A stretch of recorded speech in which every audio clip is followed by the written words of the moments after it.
네, 좋습니다. 믿음의 비밀이라는 말씀을 가지고 제목을 가지고 하나님의 말씀을 전하겠습니다. 우리 유초등부가 나는 믿음의 사람이라는 제목을 가지고 여름 성경학교를 진행했었는데요.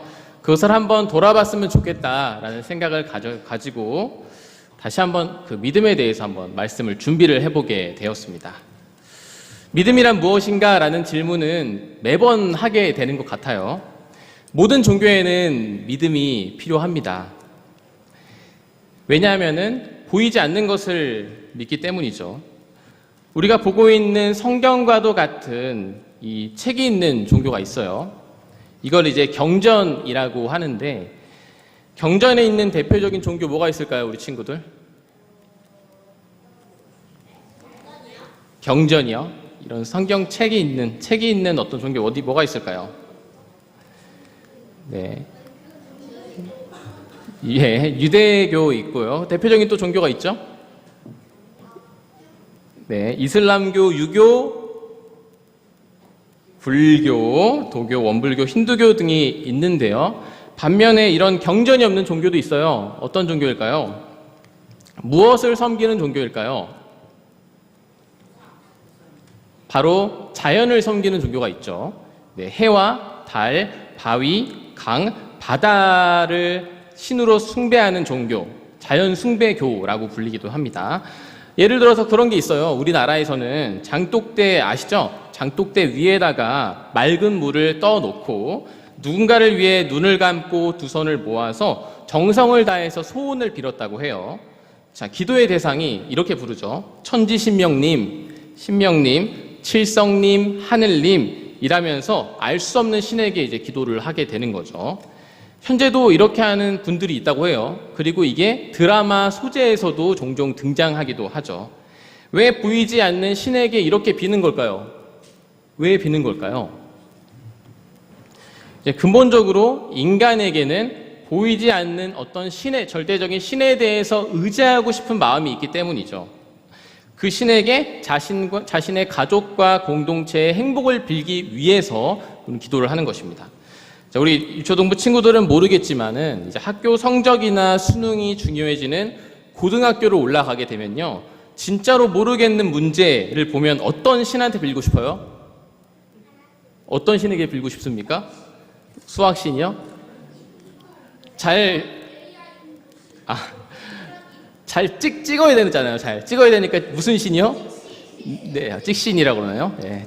찍기의 신에게 이제 막 했던 것 같아요. 저도 옛날에 그랬던 것 같은데, 이제 한 문제로 이제 대학이 붙고 떨어지는 중요한 시험에서 이 찍기의 신은 굉장히 간절해지거든요. 저도 한 기도 제목을 두고 하나님과 어떤 씨름을 하게 된 적이 있어요. 찍기는 아니고. 뭐냐면, 지금 이제 와이프가 없잖아요. 제가 지금 없으니까 하는 얘기인데, 제가 청년 때 좋아했던 자매가 있었습니다. 없으니까 하는 말이에요.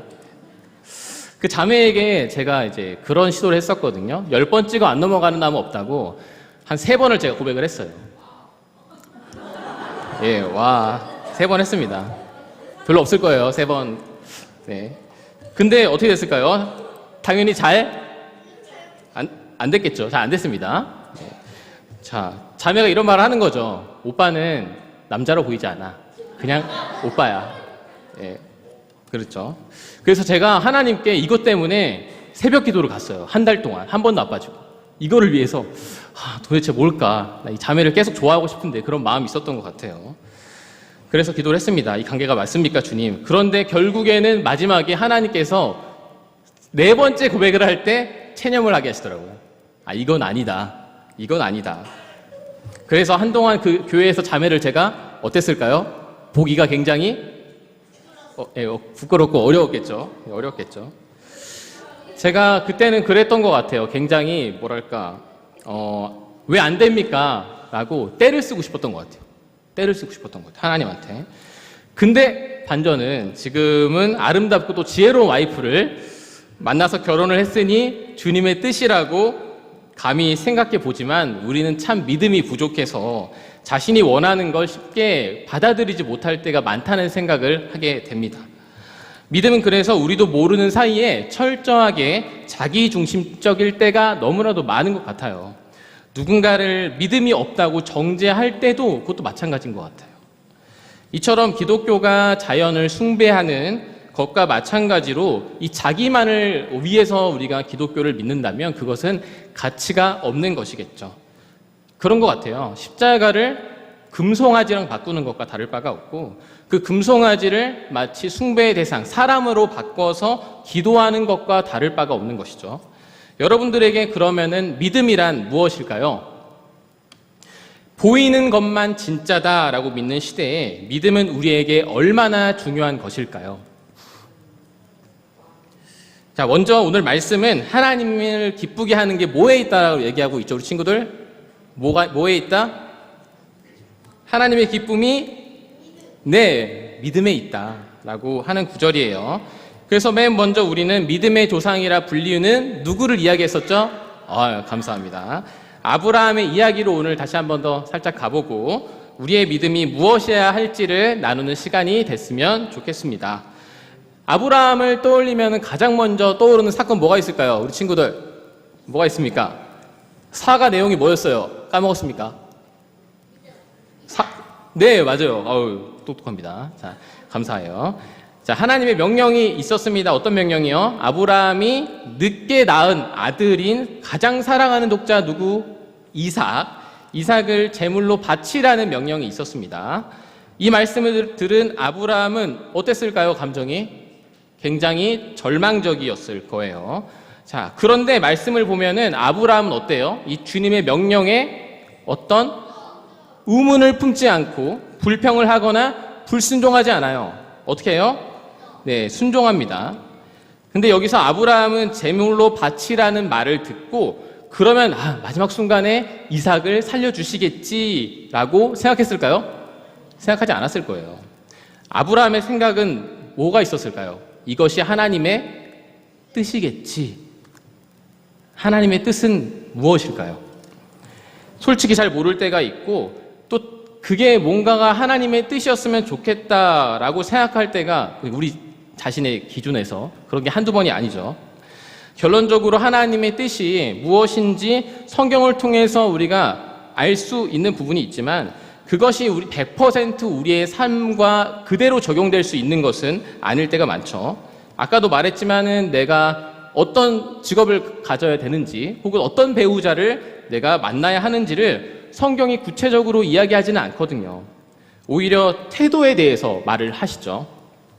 게다가 성경은 하나님을 순종하는 믿음의 사람이 된다고 해서 완벽한 사람이 된다고 말해주지도 않습니다. 오히려 우리를 뭐라고 이야기하죠? 죄인이라고 말을 하고 끊임없이 너희는 거룩해라 라고 말을 합니다. 그러나 나는 하나님의 뜻을 100% 순종하며 살고 있어요 라고 말하기가 쉽지 않죠. 말할 수가 없죠. 그렇게 말하는 사람이 있다면 이상한 사람일 거예요. 거리를 멀리 둬야 될 사람일 거예요. 우리는 한계가 있습니다. 한계가 있음을 알고 순종하는 태도를 주님께서 믿음에 있는 사람이다라고 말씀을 하시죠. 그래서 믿는 사람은 겸손합니다. 자, 되게 신기한 점이 있어요. 어떤 사람은 이 믿음을 비밀이라고 말하기도 했습니다. 처음에 하나님의 말씀이 아브라함에게 전해졌죠. 그리고 아브라함은 이를 가족에게 말합니까? 말하지 않습니다. 이삭에게 말합니까? 네, 말하지 않습니다. 만약 주님의 말씀을 아브라함이나 가족들에게, 이삭에게 이야기했다면 이를 순종하기가 굉장히 어땠을까요? 굉장히 어려웠을 거예요.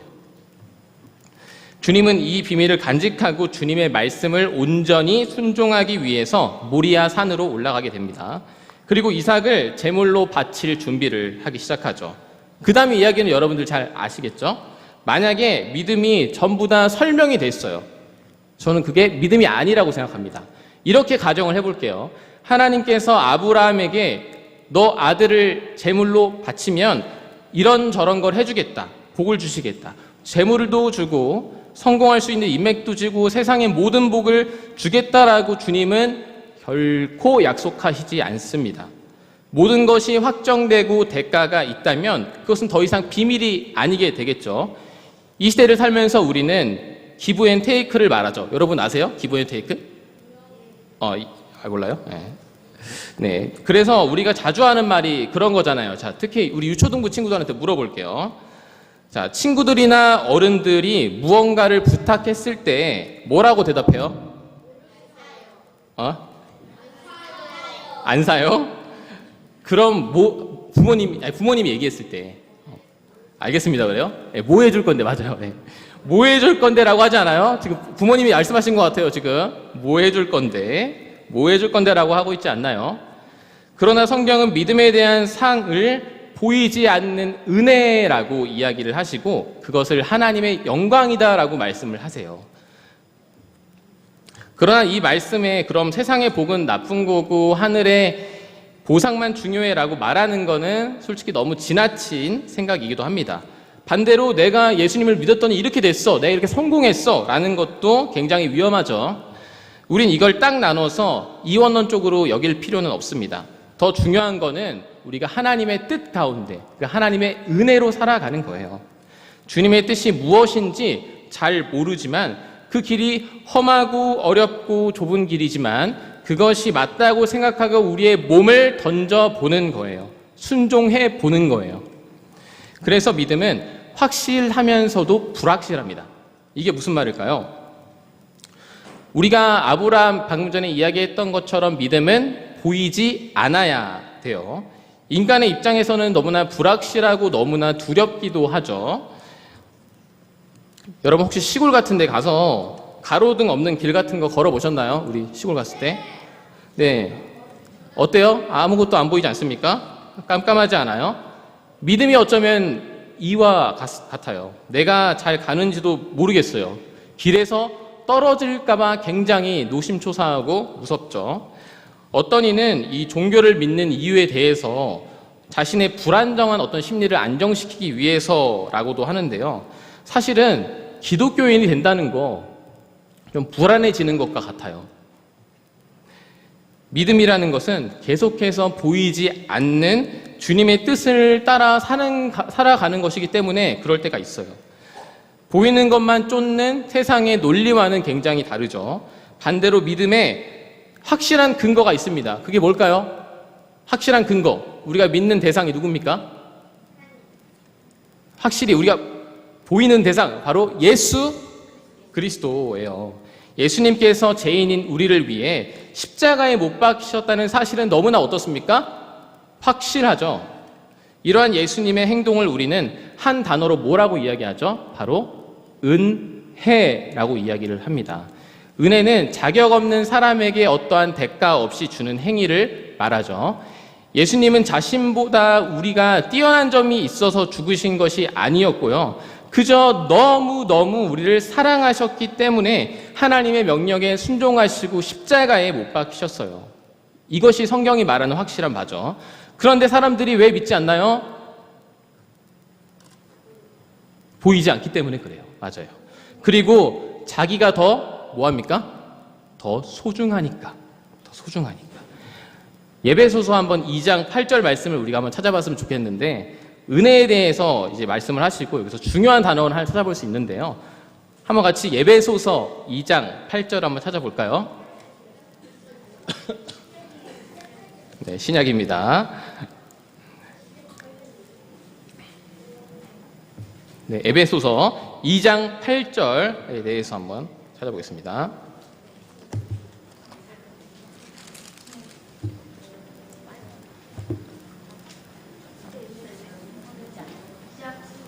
네, 2장 8절.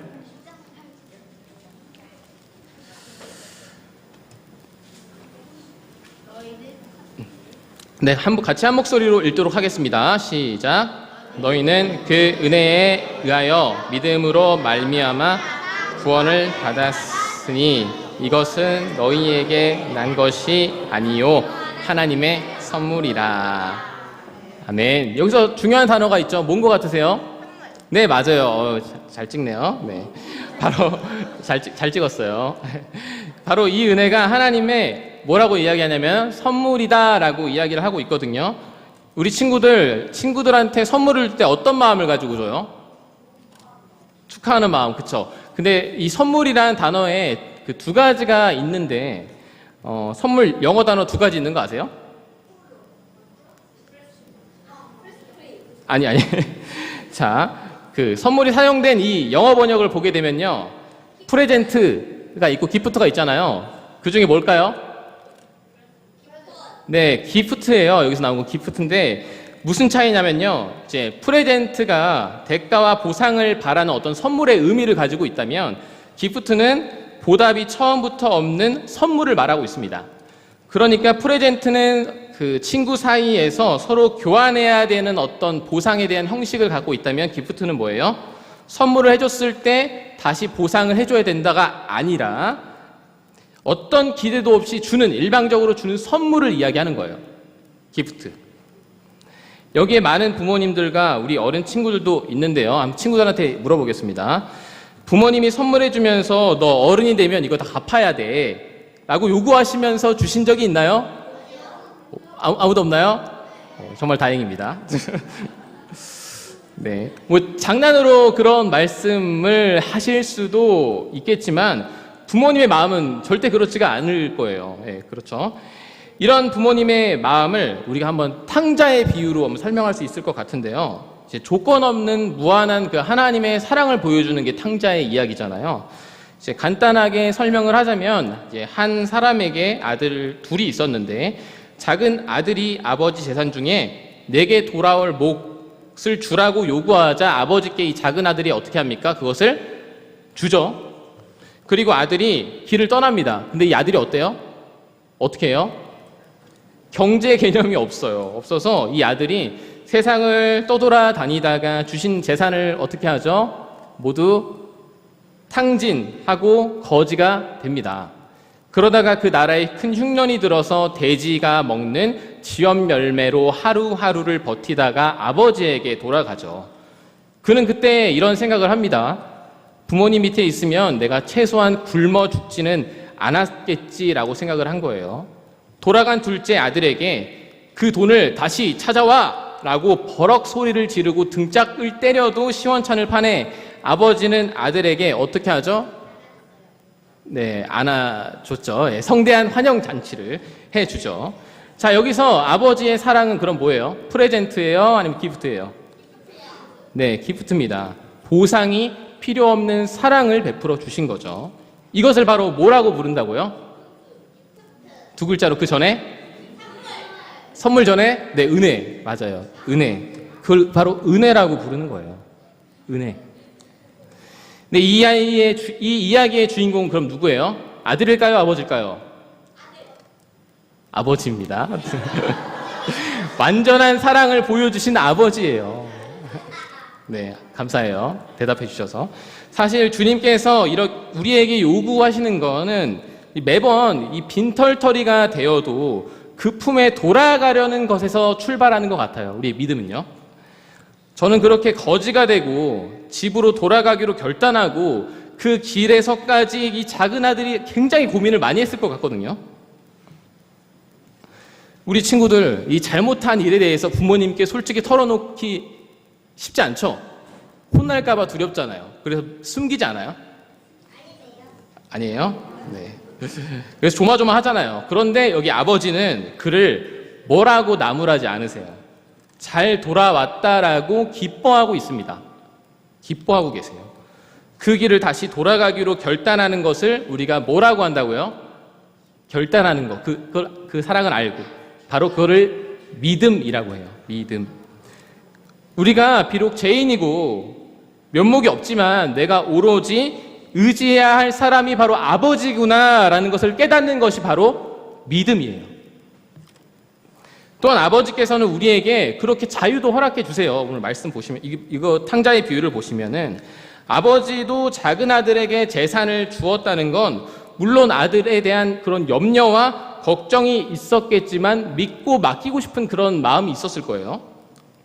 이제 부모님들이 대답하실 차례인데 자녀들을 타지에 떠나보내고 나서 마음이 좀 어떠세요? 늘 걱정되고 염려되잖아요. 주님의 마음도 이와 같아요. 주님은 우리가 어렵고 힘든 길을 가거나 할 때에도 무작정 우리를 교정시키지 않으세요. 우리가 그 일들을 통해서 어떻게 하기를 바라시기 때문이에요. 성장하기 위해서 그러시는 거죠. 탕자의 아버지는 탕자가 거지가 되고 지엄 열매를 먹는다고 했을 때 어떻게 수소문해서 막 찾아가지 않았을까요? 왜? 그만큼 자녀가 할 수 있을 거야 라고 믿고 있었기 때문이 아닐까요? 주님이 우리를 어떻게 사랑하시는지 우리 스바냐 3장 17절 마지막 말씀 찾아볼게요. 네, 스바냐 3장 17절 말씀을 통해서 우리가 한번 알 수 있는데요. 한번 같이 찾아보고 같이 봉독하겠습니다.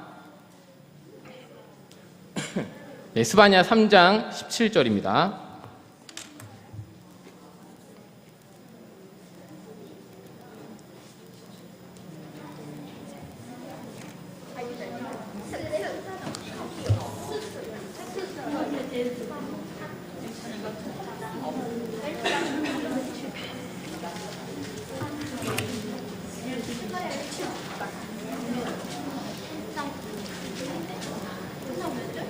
네, 스바냐 3장 17절 말씀입니다.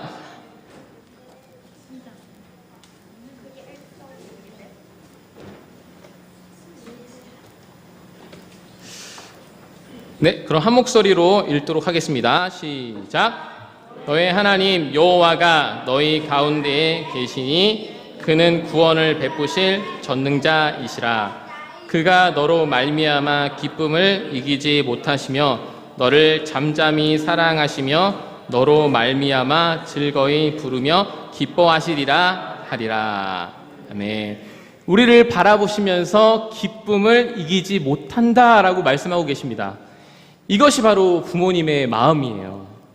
죄인인 우리가, 탕자인 우리가 주님에게 돌아갈 때 주님은 정말로 기뻐하시는 거예요. 이것을 바로 믿음이라고 말씀하시는 거예요. 말씀을 마무리하겠습니다. 이제는 아브라함과 같은 순종을 보기 힘든 시대라고 말합니다. 하지만 기독교는 순종의 종교입니다. 현대 시대는 과학의 시대고 이성의 시대라고 말을 합니다. 이런 시대를 살아가면서 우리의 믿음은 어떤 상태인가요? 우리를 위해 보내주신 예수 그리스도를 보내주신 하나님께서 그 은혜를 우리가 붙들면서 살아갔으면 좋겠습니다. 우리를 향하신 하나님의 사랑이 자기 아들인 독생자 예수 그리스도를 통해서 확증되셨던 것처럼 우리가 그 확실한 믿음을 가지고 살아갔으면 좋겠습니다.